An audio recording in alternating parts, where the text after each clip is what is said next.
They didn't just break in. They stayed, they ate, they used the computer, and then they vanished, leaving behind one of the most detailed crime scenes in modern history. Tokyo, Japan, December 13th, the year 2000. Most families were preparing for New Year's Eve. In Japan, New Year's is one of the most important holidays. It is time for cleaning the house, sharing meals, visiting temples, and starting fresh. But inside a quiet home in Setagaya ward, a family would never see the new year. The Miyazawa family lived in that house. Mikio Miyazawa, age 44. His wife Yasuko, age 41. Their daughter Niina, age 8. Their son Rei, age 6. They were described as kind, normal people.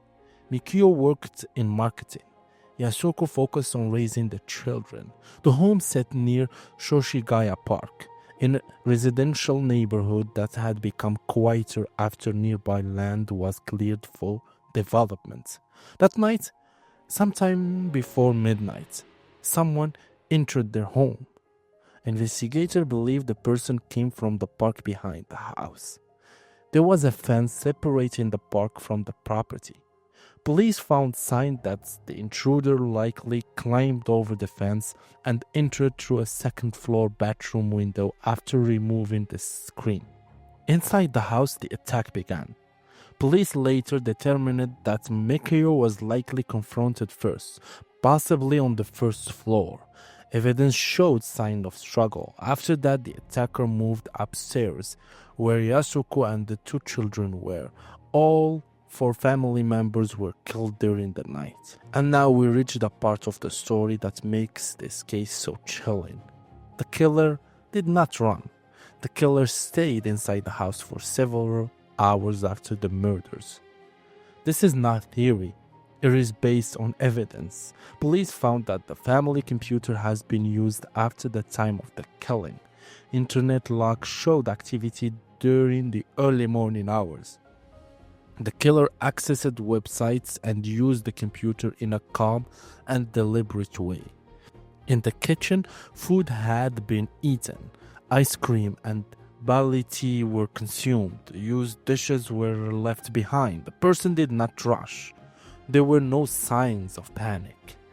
Even more disturbing, the killer used the bathroom. This left behind important forensic evidence. In fact, the amount of evidence left at the scene was massive. The suspect left clothing behind, including a jacket, a scarf, gloves, and a hip bag. A knife believed to be used in the attack was also left at the scene. Fingerprints were recovered. Blood that did not belong to any of the victims was found in multiple locations. That blood belonged to the suspects. Police believe the killer injured himself during the attack. This means investigators had something many cases never get: the killer's DNA.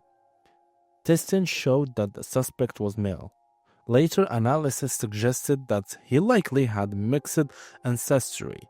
Authorities have publicly stated that the DNA indicated East Asian heritage, with possible European ancestry on the maternal side. Shoe prints were also found. The shoes were identified as a specific brand of athletic shoe that had been sold mainly in South Korea. The size was smaller than average for an adult male, leading investigators to estimate that the suspect may have been young at that time, possibly in his late teens or 20s. The clothing left behind was traced as well. The jacket was a type that had been sold in limited numbers. Some of the items were linked to brands sold in Korea. Others were available in Japan. It created an international angle in the investigation. Police worked quickly. The bodies were discovered on December 31st when Yasuko's mother went to the house after being unable to reach the family by phone. The Tokyo Metropolitan Police launched one of the largest investigations in modern Japan's history. Over the years, authorities have reportedly followed thousands of leads. They have compared DNA samples from many individuals. They have reviewed hospital records looking for anyone who may have sought treatment for injuries shortly after December 30th. They examined surveillance footage from nearby area. They tracked sales of their clothing and shoes left behind. Despite all of this, no suspect has been arrested. The case remains unsolved. Every year, around the anniversary, police renew their public appeals. A reward has been offered for information leading to identification and arrests. As of the latest official updates, the investigation remains active. What makes this case stand out is not only the tragedy, but the behavior of the suspect.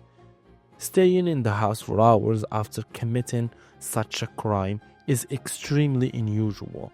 Using the computer, eating food, resting, leaving behind personal items and DNA, it suggests a level of calm that investigators found deeply disturbing.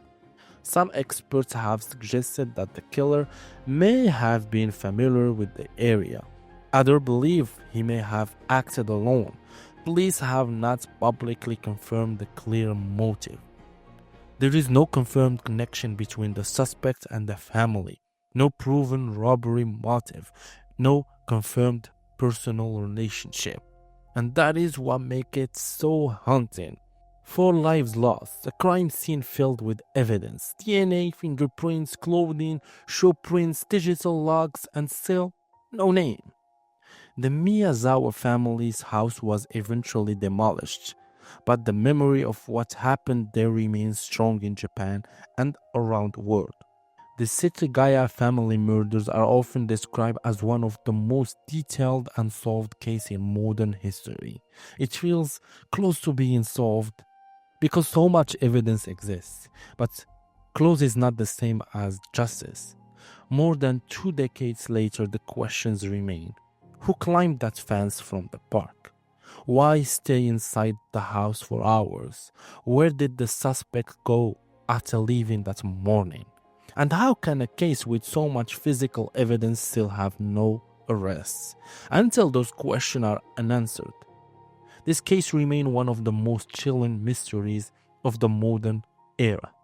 If you want more deep dive true crime stories like this, subscribe to Crime Pulse Stories and let me know in the comments which case we should cover next.